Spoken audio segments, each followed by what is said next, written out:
I am currently a second-year Master of Music student at UNC Greensboro. I am studying piano performance, and this semester I had the opportunity to look at some of the keyboard works of Aaron Copland as part of an independent study. So I had originally planned to do a lecture recital on campus, but given the pandemic, everything is virtual right now.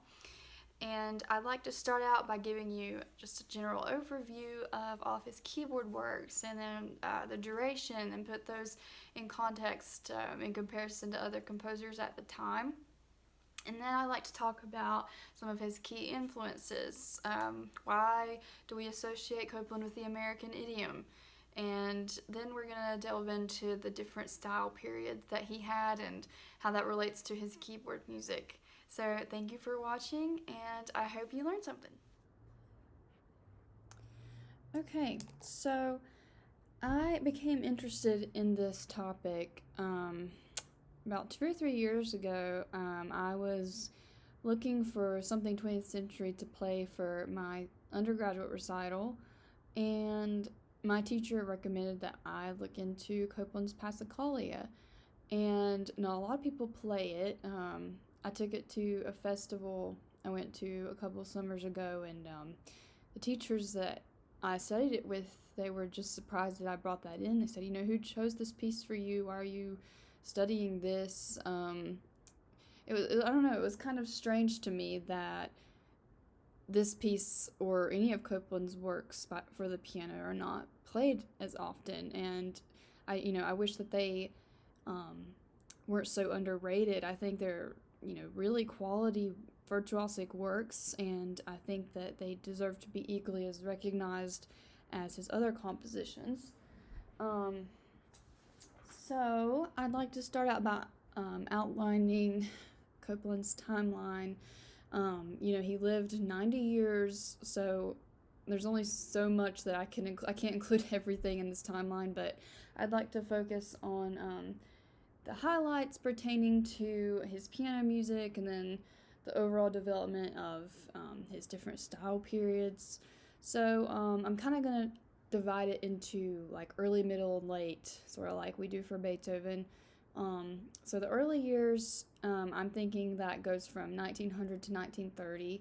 So his juvenile years, he became interested in the piano and took lessons with his sister Lorene. The piano was kind of a staple in his household. They did that a lot for recreation and family gatherings. He was born in Brooklyn to Russian immigrants in 1900. And as I mentioned, in 1911, he started piano lessons with his older sister. And then when he was a teenager, he started studying more formally. He started studying composition with Reuben Goldmark and piano with Clarence Adler. And he pursued his studies there in New York rather than going off to college, which was a decision he later regretted. But clearly he turned out really to be a musical genius. And then in 1921, he enrolls at Fontainebleau, which was the musical studies program in Paris, but largely for American students. And Nadia Boulanger was his teacher there. And then in 1922, after he was there, he got his first publication, which was Cat and the Mouse, and that is a piano piece. And he started writing Passacaglia, which is the piece that I mentioned that I played, and I will play my recording of that for you in a bit.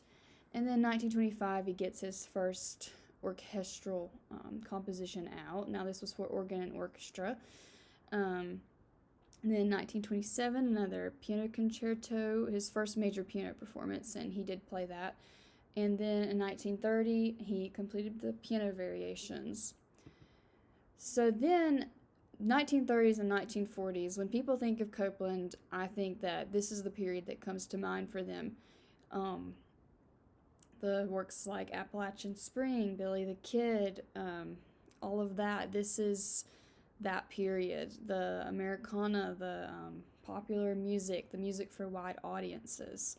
So this started, in my mind, I think this starts around 1932. So he travels to Mexico for the first time. He went to Latin America a lot in the 1930s. And in 1934, this was when Hear Ye, Hear Ye was performed, and that was his first staged work. In these years, he's getting into radio music and movie music, just these widely accepted genres. And then El Salon Mexico is completed, which is actually a big turning point in his career, and I will get to that shortly. And then 1941, his piano sonata is published, and a year later, Lincoln Portrait is completed, and Rodeo is composed, another one of those really famous Copland pieces that shows up a lot in even pop culture. And then he wins the Pulitzer Prize in Music for Appalachian Spring, and Symphony Number 3 is completed in 46, which is a very famous piece of his. And then Piano Blues Number 1 and 4 are completed in 47 and 48. And then the later years, I start that in 1950. This is a very big stylistic shift for Copland. He goes from, writing for mass audiences to adopting serial technique, which was not widely accepted, and many people are still not crazy about the technique, and these works aren't quite considered canon yet by a lot of people. And I think that starts with his Quartet for Piano and Strings, which is in 1950. And then he adopts a lot of this technique for other piano works and other compositions in his later years. And 1952, he starts writing Piano Fantasy, and it took him 5 years to complete, but it was eventually premiered at Juilliard in 1957. And another thing that is really important about these years is Copland had to testify at the McCarthy hearings, and this was kind of really detrimental for him, and for a while for his career. He had a lot of bookings canceled. He was supposed to have a performance for the Eisenhower inauguration, and that got pulled. But I'm going to talk about that and how that affected his work and his output and all that good stuff. And then he starts conducting in his later years as well in 1958. And Down a Country Lane, which is really simple piano work, was published in 1962. And to be clear, that is definitely not a serial work, but a lot of people know it, and it's great, especially, a lot of kids play it. And then it's interesting, in 1964, just less than a decade, well, about, 11 years after he had been testifying at the McCarthy hearings, he gets the Presidential Medal of Freedom. And then in 1973, Proclamation is his last piano work that he wrote, and that was revised in 1984, I believe. And all of his piano music was recorded in the late 1970s. And then that was kind of it for his piano works. I mean, a lot happened, of course, in his life between 1977 and 1990. But as far as his piano output goes, that was it. And then in 1990, he dies in New York. So I'd like to start out by putting all these piano works into context. So Copland's piano works only last total about 2 hours. Based on Smith's recording, he has those albums on Spotify, YouTube. I have listened to a lot of his recordings, and they're really great, and it's really cool because Smith was actually a dear friend of Copland's. But yeah, 2 hours, and that may seem like a lot, but when you compare it to other composers at the time, Prokofiev, 9 hours total, Bartók 8 to 9 hours, and then Rachmaninoff is about 6 hours. And that will vary a little bit. These are just according to some artists I found on Spotify and looked at their total album durations. And even, Beethoven's Sonatas alone, that's like a whole day of performing, at least 12 plus hours. So that, I don't know, that could be a reason that his piano works aren't studied as much. He just didn't focus on it as much as his orchestral stuff maybe. But yeah, that's kind of the context of that. So here I have outlined all of his piano pieces, at least the ones that are published and the ones that we have. He has a ton of sketches and notebooks from his juvenile years, and they're actually in a collection in the Library of Congress, which is really neat. But these are just the published works. So I'm starting out with The Cat and the Mouse, which is his first published work, like ever, and that was published by Durand in 1920. And then we go from that to 1930, and that's when I think his early period kind of ends. And he gets into more popular music, Sunday afternoon music, and The Young Pioneers, that fits into that, pastoral, just American dream, American idiom kind of stuff. And I believe all that lasts until 1950 with the piano quartet, as I mentioned before, and he starts to use serial technique. And then but to be clear, everything after 1950 was not atonal. It's just, that's a bit of a generalization, but that was kind of the direction he was moving towards. And yeah, like I said, his last thing was Proclamation, and it was revised in 1982. I think I said 84, but it was revised in 1982, and that was when he stopped publishing for the piano. And now I'd like to talk about some of his key influences. Where does his sound come from? Where does his style come from? Now, some of these are people, and some of these are just concepts, and many of these I think are directed especially toward his earlier years when he's just getting started and getting his name out there. So Reuben Goldmark, that was his first formal teacher and for composition, and he, in a lot of interviews and first-hand accounts that we have, he was not super fond of Goldmark. I don't think he kind of, I think, limited Copland, or tried to limit Copland to what he studied, what kind of music he wrote. He was very much a traditionalist, very didactic in teaching Copland, and did not encourage him to look outside of the traditional stuff. And Copland was definitely a modernist and wanted to explore new music and new possibilities. So he kind of independently studied Debussy and Scriabin, loved Stravinsky, and Nadia Boulanger actually really encouraged him to study both the traditional works and compositions as well as the new stuff. So she was very influential in Copland exploring new genres and new music. And so at Paris and Fontainebleau, like I said, he was studying with Boulanger there, and I think he was just influenced by Parisian culture in general, and being there around so many other young artists and writers, like that was the place to be for Americans in the 20s. Now, jazz rhythms, he was influenced a lot by that in his early compositions, like the Three Moods, and then popular music, he was influenced by he wanted to write stuff for mass audiences beginning in the 30s. I think he kind of got tired of only writing serious music. I think he wanted to get into stuff that everyone could appreciate.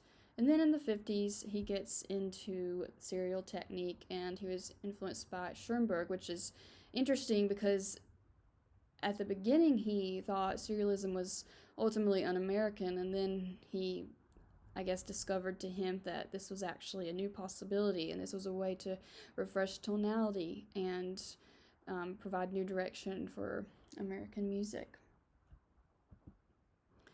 So, Copland's sound, overall, this is a quote from Howard Pollock, and I think that it sums up how we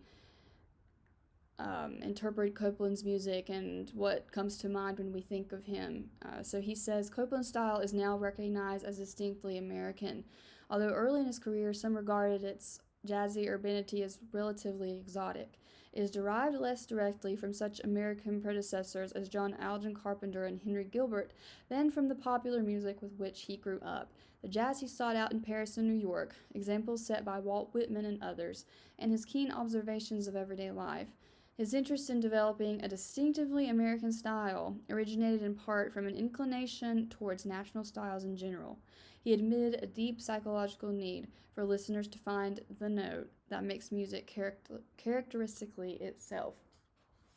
So, to Copland, it was just very important that he find a sound that is distinctly American, and that's really difficult. Like, how do we define the American idiom? What does that even mean? And this presentation, I'm not attempting to answer that in a 50-minute lecture.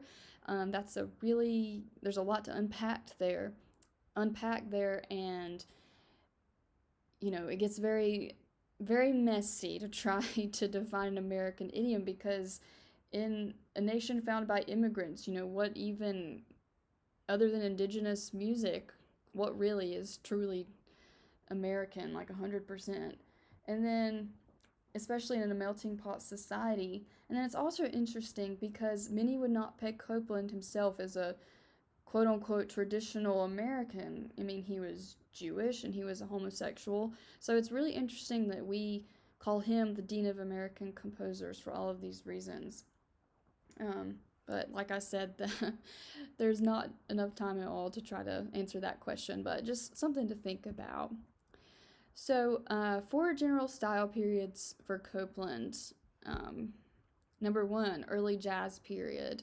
The 3 moods. Now, I do not mean this is mainstream jazz, like jazz we think of as today. It's more so like the use of jazz rhythms, polyrhythms, swung eighth notes, syncopation, and cross rhythms. But that definitely was influential to him in his early years, but not everything, of course, was influenced by that. Like Passacaglia, definitely not anything to do with jazz. Number 2, a more severe abstract period.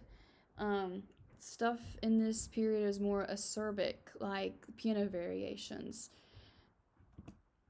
And then in the 30s, we start getting into the populist Americana period. And then lastly, a late 12-tone period. So this is Pollock's kind of general overview of all these different styles for Copland, but it's kind of problematic, and he recognizes that. But it's simplistic and misleading because he did not start using serialism in 1950. I mean, he kind of experimented with that earlier. Piano Variations is quasi-serial, and I will mention that later. And then Down a Country Lane, that totally sounds like something that would have come out of his Americana period, maybe in the 30s or 40s. So rather than separate stylistic entities, these periods are better thought of as continually building and interlocking phases, and that is what Pollock points out. Like the different styles that I mentioned, these can be heard all throughout his life. And it's not fair to put such a brilliant mind into a box. I mean, Copland lived nearly a century. There is so many things historically and, especially musical trends that are going on at this time. But for our purposes, I am going to divide all my content into 3 periods: early, middle, and late. So the first piano piece, and his first piece that was ever published, was in 1920, The Cat and the Mouse. So a lot of kids play this piece. It's really cool programmatic music. Scarlatti wrote like a cat fugue, and I don't know, maybe he took inspiration from that. I'm not sure, but definitely influenced by some jazz concepts, polyrhythms, cluster chords, and there's even some octatonicism that can be heard in this piece. So I'm going to be briefly pointing out a few pieces from each of those early, middle, and late periods that I think are significant, and I'll just point out some details that I find interesting. So this piece, you can really hear the influence from Stravinsky, and I didn't know Copland was such a big Stravinsky admirer. I mean, when he was in teenage years, when he was in his 20s, Stravinsky was his hero, which I didn't know. We know that he independently studied Stravinsky when he was even with Goldmark, although, he couldn't study that with Goldmark because he did not appreciate anything relating to modern music. But we also know he read music critic articles in The Dial, and Stravinsky was quite popular in America at the time, and Copland had a Met subscription when he was in high school, and we have documentation of him attending Firebird and Petrushka there. But you can really see that influence in this piece, and I read this is from a book called The American Stravinsky by Gail Murchison, and he points out this influence from Stravinsky in terms of white key, black key hand division that can be seen in the second tableau of Petrushka and in The Cat and the Mouse. And so both of these are programmatic in nature, and the left hand, right hand have different roles. And so I'd like to show you kind of how that comes out. Alright, so here is the recording that I was trying to play a moment ago. It wasn't properly embedded into my presentation, so I apologize for that. But this is the second tableau from Petrushka, and the Petrushka chord can be heard here, as well as that black key, white key division, the bitonality, that stuff that I told you to look for, and compare that to Copland's The Cat and the Mouse.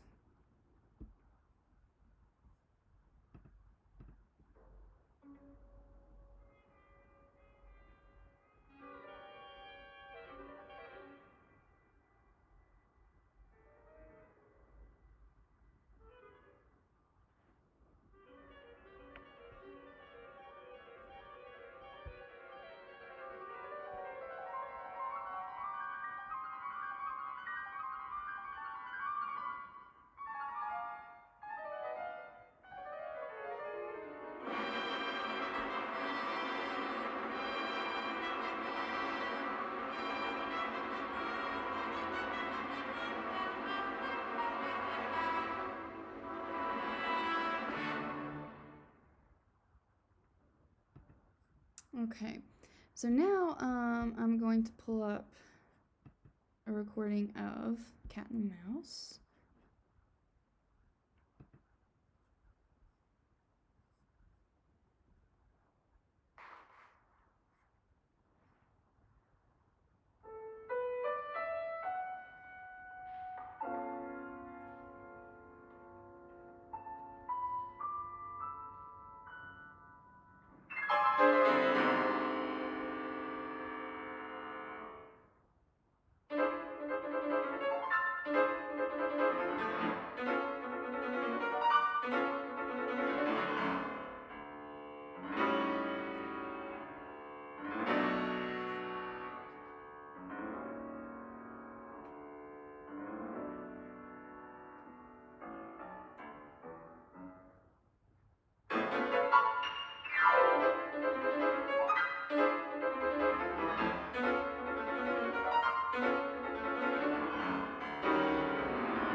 Okay, so I think you get the idea. I definitely see the resemblance that Gail Murchison was talking about, and I do think that's too striking to ignore, or say that that's too far-fetched. So the Petrushka chord, what is that? So this chord was made famous by Stravinsky. It's polytonal, experimenting with the black key, white key bitonality. So it's an F sharp major chord and a C major chord on top of that. So those two major triads sounding together. And I'm going to go over to my piano for a moment so I can play that chord and you can hear what it sounds like.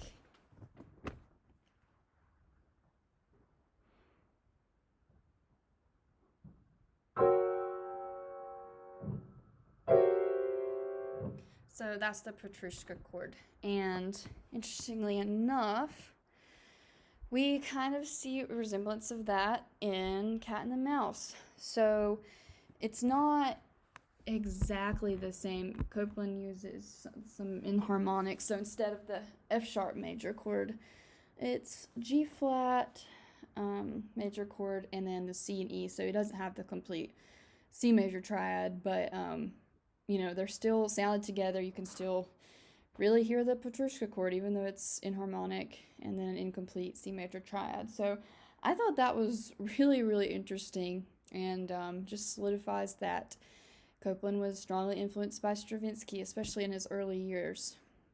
So this is what Copland himself said about him. He said, "For me, there was no doubt that Stravinsky was the most exciting musical creator on the scene.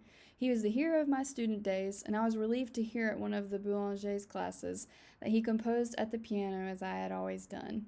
Heading the list of Stravinsky's gifts was his rhythmic virtuosity." All right, so moving on to Passacaglia. So this was finished in 1922. Copland was at Fontainebleau composing this, and he dedicated the work to his teacher, Boulanger. And there is a picture of Copland and his classmates with her. He is right behind Miss Boulanger. So it's interesting that if Copland was so into modernism, that we experiment with this old form that was really popular in the Baroque period. So I think that this is evidence of Goldmark and Boulanger's influence. You have to study traditional form before you can master anything else. And then this is also just part of her prescribed regimen for all of her students. She said that they have to master traditional form, they have to compose some choral works, a whole ballet score, and then all of them had to write a Passacaglia. So that answers that question. But it was also great that she encouraged them to study new music. After they did all of the traditional composition, they were able to explore the other stuff. So she kind of had that happy medium in encouraging the new stuff, but you have to master the old stuff first, and you have to be rooted in that. And then I also think that it's cool that Copland, this composition could have inspired other composers to include Passacaglias in their works. Other 20th century composers that later on would include Passacaglia in some type of genre, may not be piano, but Hindemith, Benjamin Britten, and Shostakovich, in various genres they included a Passacaglia. So perhaps he may have influenced that. And then it's really fascinating that in 1923, Daniel Ericourt, who was an artist in residence at UNCG, he actually premiered this piece in Paris, and I thought that was just amazing. So that's a little fun fact. All right, so now we are going to play my performance of the Passacaglia. So this is from my senior piano recital. This is hands down my favorite piece I have ever played, which is really what got me interested into this topic.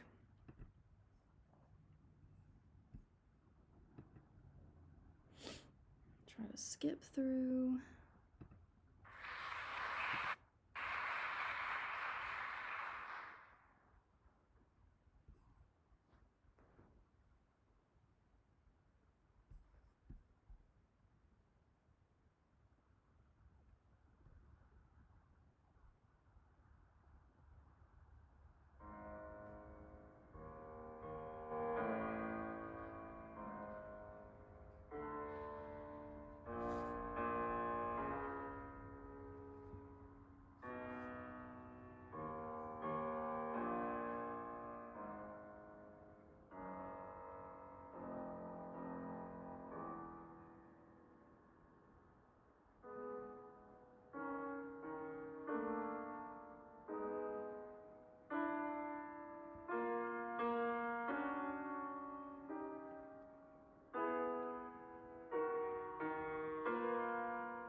love that piece so much.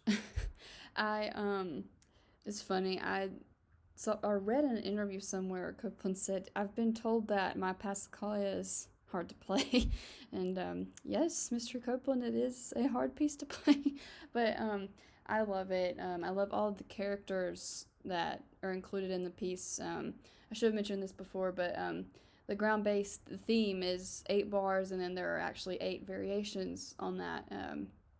So I thought that was really cool. That's partially like it's probably the biggest reason that I enjoyed the piece so much. There's so many different characters. There's that angst and the seriousness, but there's also the playful theme toward the end. So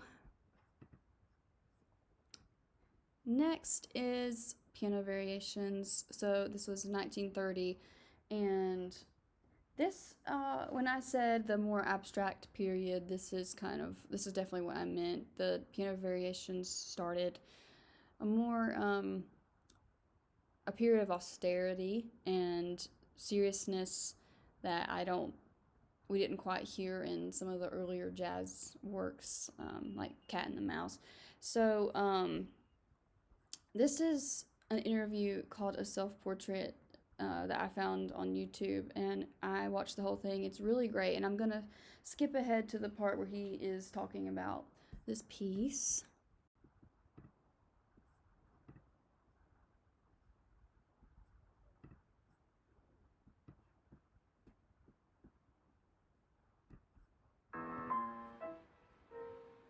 Well, I knew it wasn't an audience-winning piece. I knew I was writing a piece that an audience might think was rather dissonant and unpleasant and tough to understand at that time. But that was part, of course, of the stimulus. One didn't want to write music like Chopin, who was living in 100 years later. Composer and critic. So, I really appreciate that Copland just didn't care what everyone else thought. I mean, he knew that people weren't going to go crazy over the piece at the time, but he just decided that for the sake of modernism and producing new music, he was going to write and have it performed anyway. And today, a lot of pianists perform this. I think usually if pianists play a Copland piece, it's the variations. So I'm going to also play this, the beginning of the variations of this recording.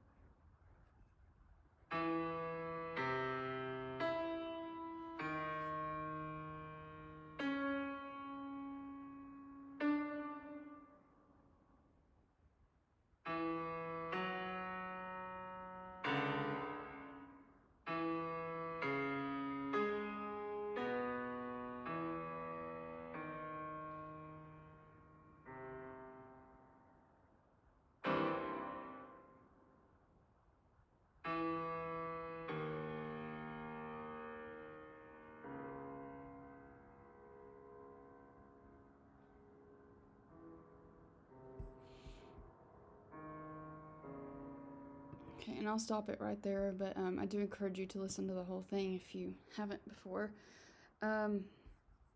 Yeah, so you get the idea. It's an overall sense of doom and gloom and is, of course, very dissonant. And the beginning gives us a hint of a tone row, which is evidence that Copland was experimenting, or at least thinking about serialism as early as 1930.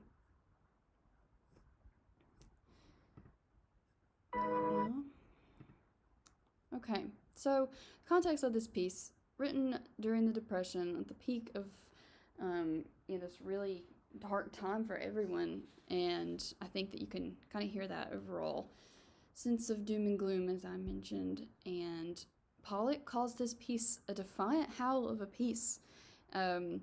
It struck a responsive note among America's young composers of the 1930s, not only because of its technical command, but because a predominantly stark and tragic tone spoke to a world made bleak by economic collapse and political despair.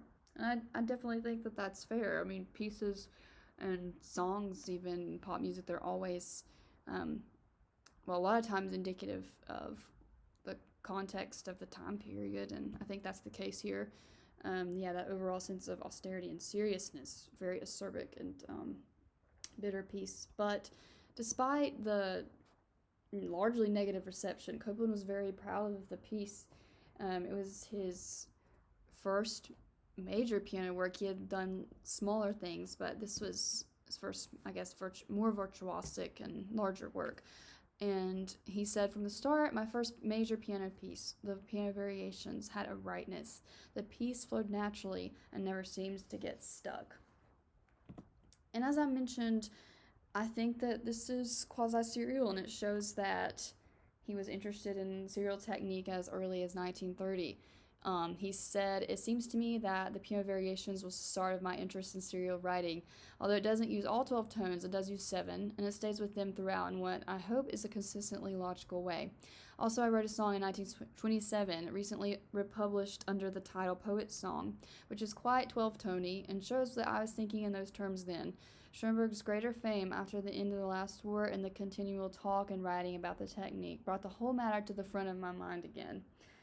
So this was from an interview.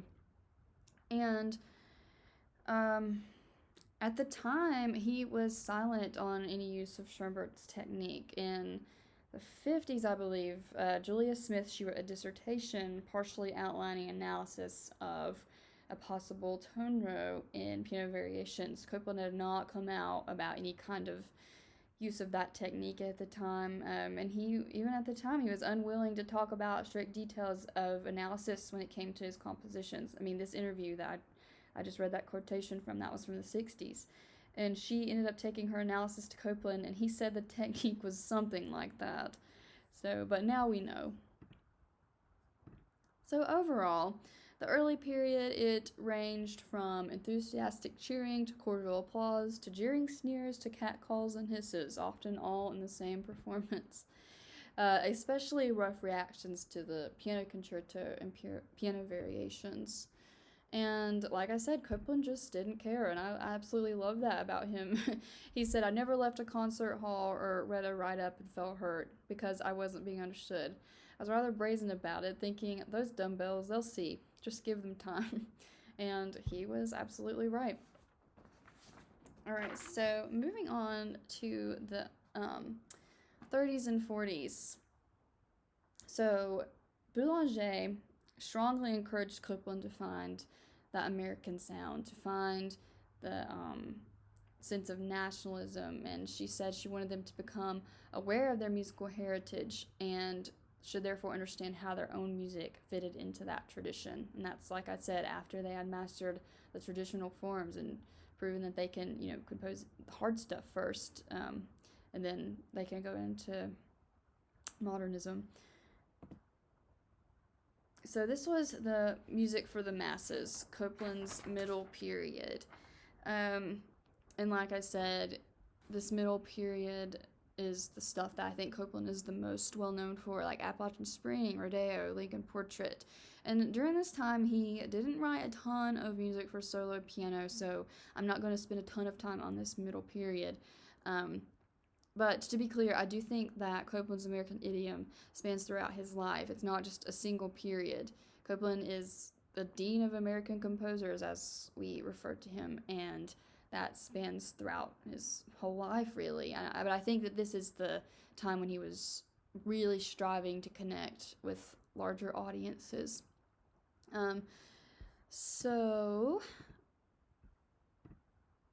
And to put a timeline on it, I think this comes from the years 1930 to 1950.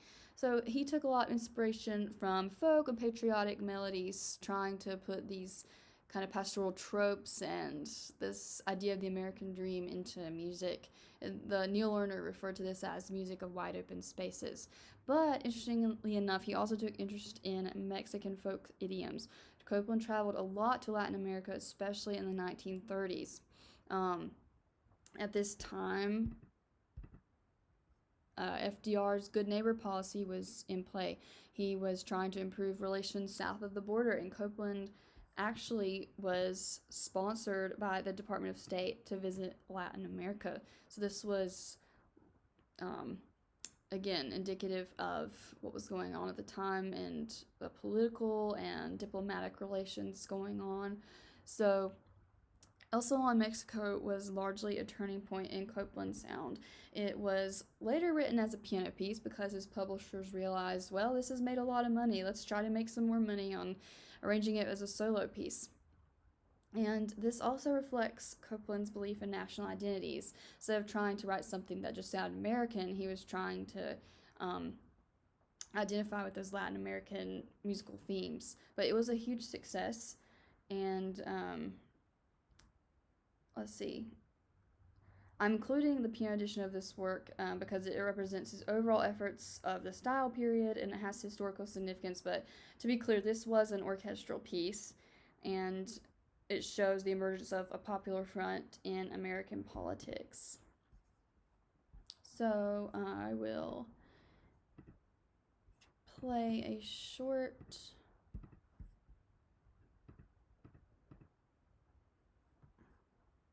snip of this.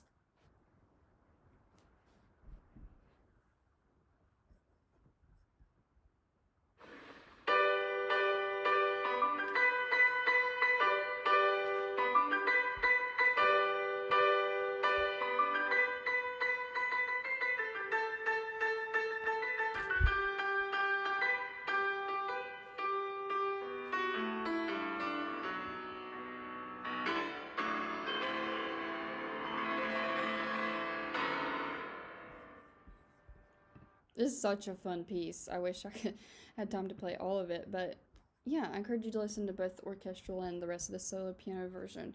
But Leonard Bernstein actually arranged this, which I thought was a cool, fun fact. So overall, during this time, it was a relatively slim set of piano works. I mean, the main things are his piano sonata, which I'm not super familiar with. It's not played as often, I think, as the variations, but it is still performed some. The Midsummer Nocturne, Dancing Cubano for 2 pianos. But like I said, he was writing music for a different purpose. He wasn't so much writing to gain approval of other musicians, other composers. He was writing to gain the respect and get his name out there for mass audiences, writing for ballet and film and orchestral music. So it was just for a different purpose, and he was trying to write for a wider public. And again, it was largely political, I think. The era of Pan-Americanism largely influenced this, especially those Latin American themes. And this was for a letter to Arthur Berger. He said, "For the sake of drawing sharp distinction, you rather overdo the dichotomy between my severe and simple styles." Simple styles meaning music of this Americana period as compared to the 30s, the like piano variations. What I was trying for in the simpler works was only partly a larger audience. They also gave me a chance to try for a homespun musical idiom similar to what I was trying for in a more hectic fashion in the earlier jazz works. I like to think that I've touched off for myself and others a kind of musical naturalness that we have badly needed. Okay, and now we're getting into Copland's later music, 1950 and beyond. So, 12-tone technique. He already had been interested in it for at least since 1930, but he decided he wanted to refresh the American idiom through a new technique. Someone asked him about it once, why are you all of a sudden shifting to this atonal technique? And he said, I've run out of chords, I need more chords. But this was an overall goal to find stylistic elements that make Americana unique. So this was a way to refresh tonality, but also trying to employ modernism for the sake of the American idiom and further defining an American sound. He said, our concert halls have been turned into musical museums, auditory museums of a most limited kind. And what he was meaning is that we are playing the same things and performing the same things over and over and over again, which, is great. We all love the classics, but Copland was concerned about getting new music out there, stuff that we can add to the canon and stuff that should be equally respected. So this next thing that I'm outlining, this is the opening tone row in Piano Fantasy, which is his ultimate piano work. I mean, that lasts about 35 minutes. It took him 5 years to complete. So this figure here is just showing the opening tone row. But it's really interesting. All of a sudden, we have gone from the music for the masses to this serial technique. You know, why the sudden shift? He was obviously very successful, but I think it was both political and artistic decision. Copland was called to testify at the McCarthy hearings, and he wanted to distance himself from anything Soviet related. Now, there had been a dichotomy between traditional tonality and then the Schoenberg technique. So the Soviets rejected 12-tone technique, and they clung to that traditional tonality. So I think in a way he was openly disputing any kind of ties that was, could potentially be seen as being a sympathizer with the Soviets. We were in the Red Scare, and but I do think that it was largely artistic. I don't think that that's the only reason, and this is all speculation, of course. We don't know this for sure, but that's my interpretation, because I do think that Copland was truly interested in 12-tone technique, as we saw in Piano Variations, but I can't deny the fact that it probably was a political decision as well. But toward these later years, he wrote serial works for the piano, and as far as keyboard output, a lot of it was atonal. So like Night Thoughts, In Evening Air. But what I would like to focus on is looking at Piano Fantasy and, as I mentioned, Piano Quartet. But this was his largest piano work. It's kind of like Liszt Sonata in a way. Just one long work.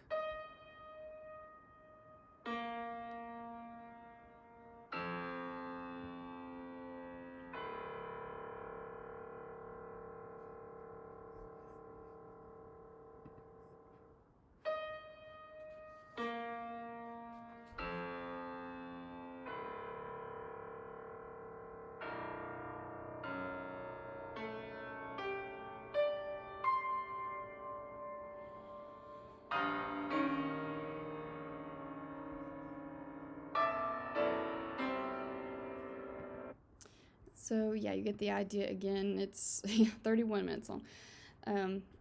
But the Leo Smith recording is great, and I think it's been recorded a few other times, but his is definitely the most popular. And the outcome of this approach, Copland did not fail in approaching serialism. I think a lot of times people have tried to say this was the beginning of the end of Copland's career, and I strongly disagree. I think that this time of adversity, when he was being interviewed and had to testify for the McCarthy hearings, I think this time of adversity led him to actually create more for the piano. Maybe if not for that, he wouldn't have ever written Piano Fantasy, and that was his greatest piano work, and he's fully realizing his potential as a piano composer. And it also showed that he was able to perform under pressure. He was, like, a lot of his music was being pulled, like I said, from the Eisenhower inauguration. He was supposed to have his Lincoln Portrait performed there, but it ended up getting pulled because he was being accused. It took him 5 years to write this Piano Fantasy, and I think that's partially showing he's just, of course, it's just a monster of a piece to begin with, and then second of all, he was facing a lot of adversity, and I'm sure he was quite depressed at the time, but this was a time for new opportunity. Copland said, "I lost a great deal of time and energy, not to mention lawyers' fees, preparing to defend myself against fictitious charges. It was not a happy time. What can one do but go through it and carry on?" And even though it was a very trying time of his life, he did just that. He carried on, and he wrote more for the piano than ever before. I think music of his later life is often ignored, and it should not be. These deserve equal merit, even though these are not, the beloved Appalachian Spring or Rodeo or anything like that. I do think that these deserve equal merit, and even though it's in a different style. But this ended up creating the opportunity for a piano genre. He built upon the American sound through piano literature, especially after the 1950 piano quartet, also bridging the gap between amateurs and professionals. During this time, he was able to write some shorter works as well as, masterworks like the Fantasy and Proclamation. But other pieces like Down a Country Lane, he was able to produce by focusing more on the piano music. Few major composers sought to make piano music so accessible, especially in the United States. I think major composers typically focused on advanced repertoire. But this stylistic shift enabled him to prioritize his piano compositions, leading to his most brilliant work. And I think that without this time of push and political adversity, his keyboard output would very likely be less. So, to wrap everything up, it's not fair to put Copland in a box. He had other stylistic sounds, a lot more than just Symphony No. 3 and all that stuff from the 1930s and 40s. His sounds transformed throughout his life, and as Pollack said, these are building blocks and they're interlocking throughout the phases of his life. The work of Aaron Copland is often equated to the American idiom, but the pastoral idiom did not originate with Copland. He was building on stuff that had already been done. It was highly influenced by European tradition and Germanic Romanticism especially, and he has employed these idioms in works like Rodeo, Billy the Kid, and as I mentioned, in a nation founded by immigrants, it's quite difficult to determine an innate sound, or whether or not there even is an innate American sound. And without this difficult time in his life, he would have never produced Piano Fantasy, and he led to the creation of more piano works. And music, he wanted that to be accessible for all ages. He worked with a youth symphony and composed things for high school opera, and he actually was considering writing a series of method books, although that never came to fruition for the piano. I wish that it did, though. And most importantly, his career did not end in 1950. I think that music after that period is largely ignored by Copland. Well, not by Copland, but the music by Copland in the later years, I think we often ignore, and we shouldn't. And the use of serialism further solidified Americana as unique, and as I said, he sought to refresh traditional tonality.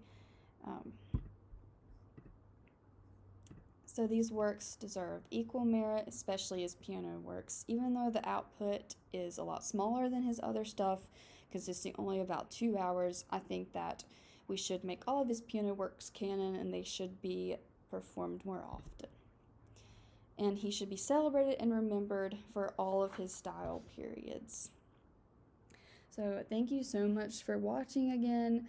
I will include a link below of the piano collection that I have. I think I got it at Sheet Music Plus, but it can be purchased on Amazon. It's pretty affordable. I think mine was about $20, and it has the vast majority of Copland's piano works. Not all of them, but the main ones. It's got the Sonata and Passacaglia, the variations, and some of the shorter ones. So I would really like to keep this conversation going. I will include my email below, and we can talk about any questions you have or any thoughts that you have. And I also have a link to my sources. It's a Google Docs of my bibliography. So thank you so much for watching, and I hope you were able to take something from my presentation.